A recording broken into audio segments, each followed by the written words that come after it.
ମୁଁ ସୁମିତ ପଣ୍ଡା। ମୁଁ କବିତା ଗୀତ ନାଟକ ଏସବୁ ଲେଖେ। କବିତା ଗୀତ ନାଟକ ଏଇସବୁଥିରେ ମୋ କଲମ ଚଲାଏ। ବେଳେବେଳେ ସେଇଥିରେ ଫେଣ୍ଟା ଫେଣ୍ଟି ଜୀବନରେ କେତେବେଳେ ଇନ୍ଦ୍ରଧନୁଟେ ବି ଆଙ୍କିପାରେ, କେତେବେଳେ କୋଡ଼ିଂ ଭିତରେ ଏଇସବୁ ପଶିଯାଏ। ଆଜି ଏଇଠି ଯେଉଁ ପଦ୍ମଜ ଯୁବ ପ୍ରତୀକ ସମ୍ମାନ ମିଳିଲା ସେଥିପାଇଁ ମୁଁ ବହୁତ ଖୁସି। ତାଠୁ ବେଶୀ ଖୁସି କି ପଦ୍ମଜ ସାର୍ଙ୍କର କଲ୍ଟିଏ ପାଇବା, ଫୋନ୍ କଲ୍ଟିଏ ପାଇବା ମୋତେ ଲାଗେ କି ଯେ ମୋ ସୌଭାଗ୍ୟ, ମୋ ଭାଗର ସୌଭାଗ୍ୟ ସେତିକି। ତାଙ୍କର ଆଶୀର୍ବାଦ ମୋ କଲମରେ କାଳି ହେଉ, ମୋତେ ସାହସ ଦେଉ ଆଉ କିଛି ନୂଆ ଲେଖିବା ପାଇଁ, ନୂଆ କିଛି ସୃଷ୍ଟି କରିବା ପାଇଁ। କ'ଣ କହିବେ ଯୁବପିଢ଼ି, କ'ଣ ବାର୍ତ୍ତା ଦେବେ ଆପଣ ଏଇ ଗଳ୍ପ କବିତା ଲେଖା ବିଷୟରେ କ'ଣ କହିବେ? ଦେଖନ୍ତୁ, ଆମେ ଗୋଟେ ସମୟର ଗୋଟେ କାଳଖଣ୍ଡର ଯଦି ସମାଜ ଗଢ଼ି ହୁଏ କେବଳ ତା ସାହିତ୍ୟ ପାଇଁ, ଆମେ ମାନୁ ନ ମାନୁ ଏଇଟା ହିଁ ସତ। ହୁଏତ କେଇ ଜଣ କହିପାରନ୍ତି କି ଆଜିକା ସମୟରେ ସାହିତ୍ୟ କ'ଣ, ସେମାନେ ଭୁଲି ଯାଆନ୍ତି ହୁଏତ ବୋଧ ହୁଏ କି ନାନା ବାୟା ଗୀତ ଯେତେବେଳେ ମାଆଟିଏ ଶୁଣାଏ ତାହା ବି ଏକ ସାହିତ୍ୟ। ଘରେ ଯେତେବେଳେ ଦୀପଟିଏ ଲାଗି ସନ୍ଧ୍ୟା ଦୀପ ବଜା ହୁଏ ସେତେବେଳେ ବି ସେଇଟା ବି ଗୋଟେ ସାହିତ୍ୟ। ବା ସାହିତ୍ୟର ପରିଚୟ ବଦଳି ଯାଇଛି, ସାହିତ୍ୟର ମାଧ୍ୟମ ବଦଳି ଯାଇଛି, କିନ୍ତୁ ସାହିତ୍ୟ ସବୁବେଳେ ସମାଜକୁ ଗଢ଼ୁଥାଏ। ଆଉ ତାକୁ ଗଢ଼ିବା ପାଇଁ ଯଦି ଆମ ଯୁବପିଢ଼ି, ମୁଁ ବହୁତ ଥର କହିଛି, ଯୁବପିଢ଼ି ଯଦି ସତରେ ସାହିତ୍ୟର ପ୍ରେମରେ ପଡ଼ିଲେ ତାହେଲେ ନିଜ ପ୍ରେମିକାକୁ ଭୁଲି ଯିବାକୁ ବାଧ୍ୟ ହେବେ। ମୋ ନାଁ ଶତ୍ରୁଜିତ, ମୁଁ ଲେଖାଲେଖି କରେ, ସାମ୍ବାଦିକତା କରେ। ଆଜିର ପ୍ରୋଗ୍ରାମ ବିଷୟରେ ଆଜିର ପ୍ରୋଗ୍ରାମ ପଦ୍ମଜ ସାର୍ଙ୍କର 80ତମ ଜନ୍ମଦିବସରେ ମୁଁ ସାର୍ଙ୍କୁ ପ୍ରଥମେ ଅଭିନନ୍ଦନ ଜଣାଇବି, ଶୁଭେଚ୍ଛା ଜଣାଇବି। 80 ଦଶକର ଦ୍ୱିତୀୟାର୍ଦ୍ଧରେ ମୁଁ ଯେତେବେଳେ ଖୋର୍ଦ୍ଧା କଲେଜରେ ପଢ଼ୁଥିଲି, ସାର୍ ଆମର ଅଧ୍ୟାପକ ଥିଲେ, ଯଦିଓ ମୋର ସେ ପ୍ରତ୍ୟକ୍ଷ ଶିକ୍ଷକ ନୁହନ୍ତି। କଲେଜର ମାଗାଜିନରେ ସାର୍ ଥିଲେ, ମୁଖ୍ୟ ସମ୍ପାଦକ ଥିଲେ। ଆମେ ସବୁ ଲେଖା ଦେଉଥିଲୁ, ସାର୍ ଆମ ଲେଖା ସମ୍ପାଦନା କରି ଛପାଉଥିଲେ।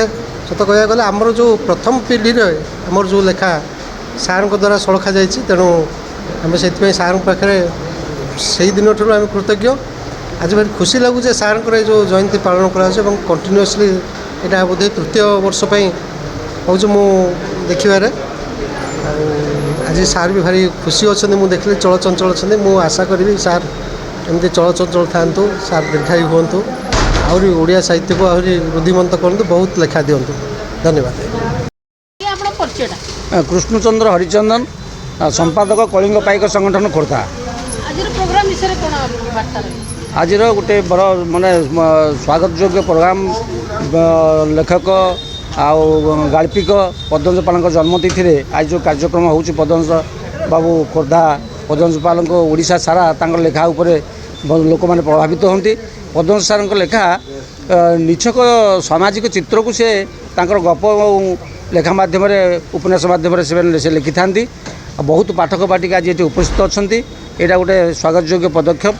ଆଉ ତାଙ୍କର ଜନ୍ମଦିନରେ ତାଙ୍କର ଶୁଭକାମନା ଆମେମାନେ କରୁଛୁ। ଏଇଭଳି ଜଣେ ଲେଖକ, ଉଦୀୟମାନ ଲେଖକ ସାରା ଓଡ଼ିଶାରେ ତାଙ୍କର ସୁନାମ ଅଛି ଏବଂ ବହୁତ ଲୋକ ବି, ବହୁତ ପିଲାମାନେ ଅନୁପ୍ରାଣିତ ହୁଅନ୍ତି ତାଙ୍କର ଲେଖା ପଢ଼ି। ତେଣୁ ଆଜି ଆମେ ଏଇ ଦିନଟାକୁ ଆମେ ମନେ ପକାଉଛୁ, ତାଙ୍କ ଜନ୍ମଦିନରେ ତାଙ୍କର ଉତ୍ତର କାମନା କରୁଛୁ। ଧନ୍ୟବାଦ। ମୁଁ ଡକ୍ଟର ଇନ୍ଦ୍ରବଣୀ ଜେନା। ଆଜିକାର ଏହି ସଭାରେ ମୁଁ ଖୋର୍ଦ୍ଧା ସମ୍ପଦ ସମ୍ମାନ ପାଉଛି ଏହି ପଦ୍ମଜ ଉତ୍ସବରେ ଏବଂ ଏଇଥିରେ ମୋର ଲିଖିତ ବହି ଏବଂ ଯେଉଁଟେ ପଥରର ପ୍ରତିଧ୍ୱନିରୁ ମୁଁ ଯେଉଁ ବହି ଗୁଡ଼ିକ ମୋର କରିଛି ତାକୁ ଏଠି ସେମାନେ କନସିଡର କରିକି ମୋତେ ଆୱାର୍ଡ଼ଟା ଦେଇଛନ୍ତି। ଖୋର୍ଦ୍ଧା ସମ୍ପଦ ବୋଇଲେ ଆମର ବୁଝାଏ ବକ୍ସି ଜଗବନ୍ଧୁ, ପ୍ରାଣନାଥ ପଟ୍ଟନାୟକ ଏବଂ ସଚିନାନନ୍ଦ ରାଉତରାୟ, ଯେଉଁମାନଙ୍କର ସାହସ, ଯେଉଁମାନଙ୍କର ଜ୍ଞାନ ଏବଂ ଯାହାର ସୃଜନୀ ଶକ୍ତି ବଳରେ ଖୋର୍ଦ୍ଧା ବଳିଆନ ପୃଥିବୀ ପୃଷ୍ଠରେ, ଖୋର୍ଦ୍ଧା ବୋଲେ ରକ୍ତ, ଖୋର୍ଦ୍ଧା ବୋଲେ ଯେଉଁ ବୁଝେଇବ। ଏବଂ ଆଜି ଏହି ସମ୍ମାନ ପାଇଁ ଅବଶ୍ୟ ଆମେ କ୍ଷୁଦ୍ର, ସେମାନଙ୍କ ତୁଳନାରେ ରାଣୀ ପାଖେ ମୁଁ ଚନ୍ଦ୍ରକାଣୀ ହେଲେ ବି ମୋର ଗୋଟେ ବିଷୟକୁ କନସିଡର କରି ପଦ୍ମ ଉତ୍ସବରେ ମୋତେ ଏଇ ଯେଉଁ ସମ୍ମାନ ଦେଇଛନ୍ତି, ମୁଁ ବହୁତ ଖୁସି। ଆଉ ଏଇଟା ଯିଏ ସମ୍ମାନ ପାଇଛନ୍ତି ସମସ୍ତଙ୍କୁ ବି ପ୍ରୋତ୍ସାହିତ କରିବ। ଆଉ ପଦ୍ମଜ ପାଳ ବହୁତ ବର୍ଷ ବଞ୍ଚନ୍ତୁ, ତାଙ୍କର ଲେଖା ଦୀର୍ଘଜୀବୀ ହେଉ, ମୁଁ ଏହା କହୁଛି, ଆଶା କରୁଛି। ଆଜିକା ଯୁବପିଢ଼ିକୁ କେଉଁ ହିସାବରେ ଆପଣ ପ୍ରତିକ୍ରିୟା ଦେବେ, ଯେଉଁକି ସେମାନେ ଇନ୍ସପାୟାର ହେବେ ଲେଖା ଲେଖି? ସେ ଲେଖା ପାଇଁ ତ ମୁଁ ଲେଖିବାର କାରଣ ହେଉଛି ଯେ ମୋର ଲେଖା ଗୁଡ଼ାକ ଫ୍ୟାକ୍ଟ ବେସ୍ଡ, ତଥ୍ୟଭିତ୍ତିକ, କେବଳ ଖଣ୍ଡଗିରିର ଖାରବେଳଙ୍କର ଲେଖା ଉପରେ ତାଙ୍କ ଜୀବନୀଟା କରାହେଇଛି। ଏଇ ଦେଶରେ ଜଣେ ଖାରବେଳରୁ ଲୋକ ବୁଲୁଥିଲେ, ଏଠି ଥିଲେ। ଏଇ ଦେଶରେ କପିଳେନ୍ଦ୍ର ଦେବ ବୋଲି ଯେଉଁ ମ୍ୟାପ୍ ସେ ଓଡ଼ିଶାର କରିଛନ୍ତି, ଗଙ୍ଗାରୁ କନ୍ୟାକୁମାରୀ ପର୍ଯ୍ୟନ୍ତ ଲୋକ କେହି ଦେଖି ନାହାନ୍ତି। ଦେଖିଲେ କହୁଛନ୍ତି ଏଇଟା କ'ଣ ଆମ ଓଡ଼ିଶାର ମ୍ୟାପ୍, ଏଇଟା କପିଳେନ୍ଦ୍ରଙ୍କ ଓଡ଼ିଶା। ଏଇସବୁଟା ଦେଖିଲା ପରେ ଲୋକ ପଢ଼ୁଛନ୍ତି, ବହି ପଢ଼ୁଛନ୍ତି ଲୋକମାନେ, ଏବଂ ସେମାନଙ୍କର ସାହସ ବଢ଼ୁଛି, କଥା ବଢ଼ୁଛି। ମୋର 5ଟା ବହି ଆମେରିକାନ୍ ଲାଇବ୍ରେରୀରେ ବି ଅଛି, ବହୁ ଆମାଜନରେ ବହୁତ ବହି ଇଣ୍ଟରନ୍ୟାସନାଲି ବି ସେଲ୍ ହେଉଛି। ମୁଁ ବହି ଇଂଲିଶରେ କରିଛି, କାହିଁକିନା ଏ ବହି ମୁଁ ଚାହେଁ ଯେ ଓଡ଼ିଶା ବାହାରେ ଆମର ନିଜର କୀର୍ତ୍ତି ଆଉ ଆମର ଐତିହ୍ୟ ବାହାର ଲୋକ ଜାଣନ୍ତୁ। କାହିଁକିନା ଗ୍ରୀସ୍ କେତେ ଛୋଟ ରାଜ୍ୟ, କେତେ ଇତିହାସ ଆମେ ତାଙ୍କର ପଢ଼ୁଛେ, ଆମର କିଏ ପଢ଼ୁଛେ? ଆମର କେତେ ବଡ଼ ଯୁଦ୍ଧ ଏଠି ହେଇଛି, ଆମର ଏଠି କଳିଙ୍ଗ ଯୁଦ୍ଧ ହେଇଛି, ଆମର କେତେ ଯୁଦ୍ଧ ଏଠି ହେଇଛି, ଆଉ ଆମ ବିଷୟ କେହି ଜାଣନ୍ତିନି। ସେଥିପାଇଁ ମୁଁ ଲେଖାଲେଖି କରୁଛି, ବାହାର ଲୋକ ଜାଣିବେ, ଆମ ଓଡ଼ିଶା ବାହାରେ ପରିଚିତ ହେବ। ସାର୍ ଆପଣ ଜଣେ ଡକ୍ଟର ହେଇକି ଆପଣଙ୍କ ଏତେ ଆଗ୍ରହ କେତେ ବଢ଼ିଲା? ମୋର ଐତିହାସିକ ଷ୍ଟୋରି ପଢ଼ିବାକୁ ପିଲାଦିନଠୁ ଆଗ୍ରହ ଅଛି।